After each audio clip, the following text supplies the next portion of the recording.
Hello and welcome to the Chiaroscuro Jazz Podcasts. I'm George Graham, Director of Artistry and Repertoire for the Venerable Jazz label, celebrating our 50th anniversary and featuring over 100 titles by some of the world's great jazz musicians. This time we feature trumpeter and cornetist Nat Adderley.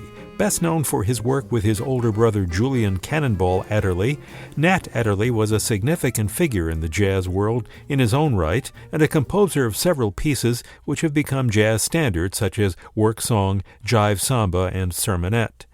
Nat Adderley was headed toward an academic career, majoring in psychology at Florida University, but in 1951 he spent 2 years in the Army and played with an Army band with his brother, and upon returning home was recruited by Lionel Hampton, touring internationally but still intending to pursue a career in teaching.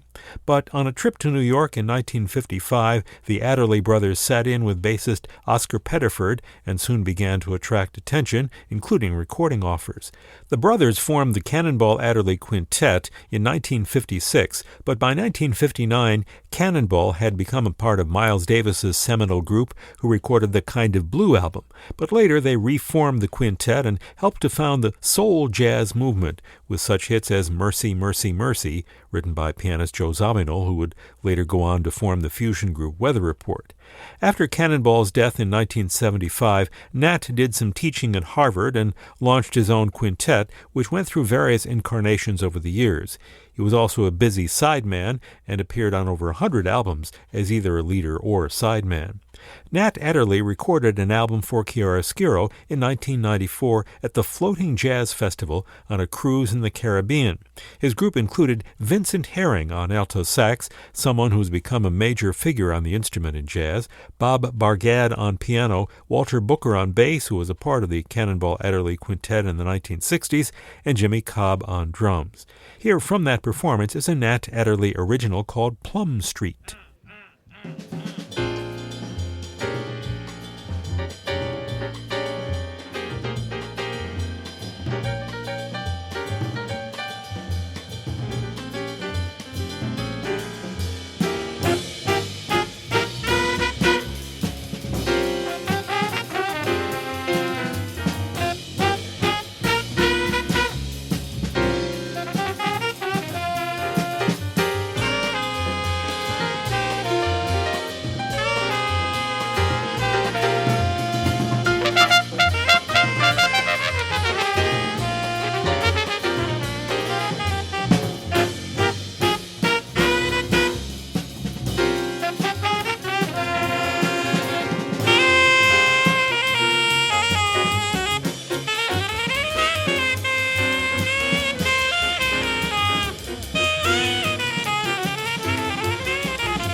Nat Adderley and his group recorded in 1994 on the Chiaroscuro release live at the Floating Jazz Festival with an original called Plum Street.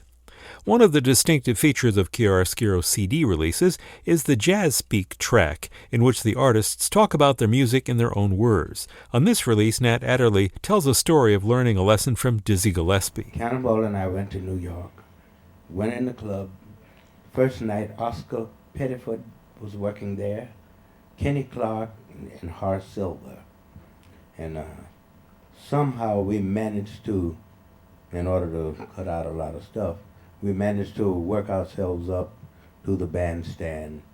And a couple of nights later, when we came back to that same club, since it was our first night in New York, trombone player was Duke Ellington. Buster Cooper took us there. And that's the only place we knew how to go, how to get there, because Cannonball had a car. There was a long line outside the club. People were waiting. We managed to get in, and the guy told us that they had been looking for us since the night before, that we were hired. We went to work in the Cafe Bohemia. While we were working there, after a couple of weeks, one night I looked out in about the second row. There he was, Dizzy Gillespie. Scared hell out of me. I said, Cannonball, that's Dizzy. He said, I see him. I said, Cannon, he's got his horn. He says, I know. I said, maybe he wants to play. He said, that's right. I said, what am I going to do? He's going to make me look so bad.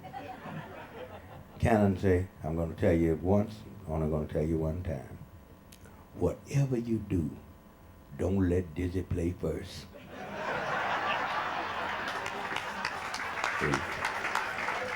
That's what he said. And sure enough, Dizzy came up, and never forget, we played Blue Skies. Some of y'all might know that song. Blue skies, smiling didn't mean nothing but blue skies. When we got to the last 8 bars of the song, I didn't even wait for the break that is supposed to come. Said, blue skies, smiling didn't mean nothing but blue skies. I'm all in the middle of it. And I learned a valuable lesson that night. People said, hey, little guy's okay, you can play. And then Cannonball played, and there was bigger applause, and then Dizzy played, and there was a bigger applause. But the point is, I understood what it was. If I had played behind Dizzy, that would have been Repeat Street. I was playing all Dizzy stuff anyway, all that I could. If I played it after Dizzy, they'd say, oh, he's just playing after Dizzy. Nat Adderley from his Jazz Speak on his Chiaroscuro release. Now here's his quintet with 2 of his best-known compositions, Work Song, followed by the big hit for the Cannonball Adderley Quintet, Mercy, Mercy, Mercy.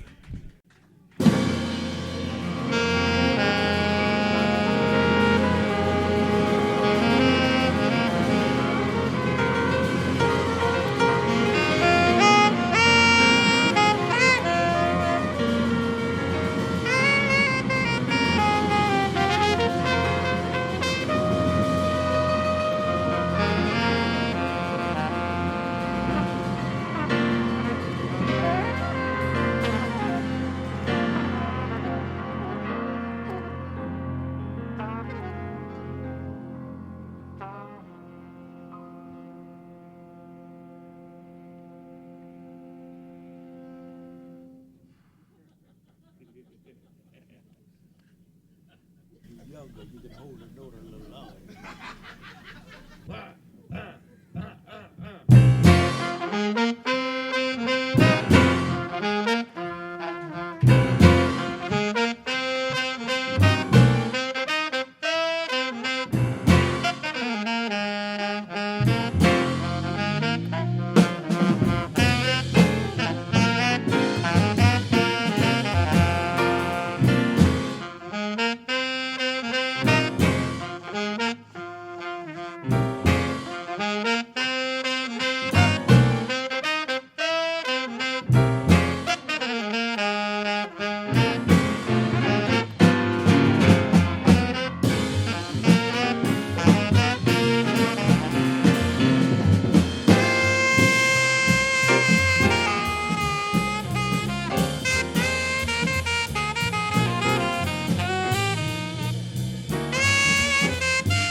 The work song.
Mercy, mercy, mercy. The Nat Adderley Quintet with Mercy, Mercy, Mercy, and before that Work Song from the Chiaroscuro release Live at the 1994 Floating Jazz Festival. The group includes Nat Adderley on cornet, an instrument he specialized in, Vincent Herring on alto sax, Bob Brigade on piano, Walter Booker on bass, and Jimmy Cobb on drums. Nat Adderley passed away in January of 2000 at the age of 68.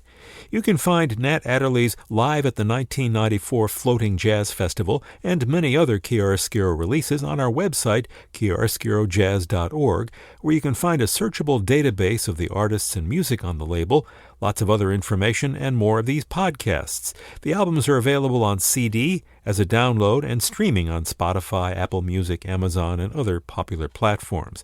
And you can listen to continuous jazz from the over 100 albums available on Chiaroscuro 24 hours a day on the Chiaroscuro channel, available at the Chiaroscuro website. This is George Graham. Thanks for listening to this Chiaroscuro podcast, and join us next time for more music from great jazz artists.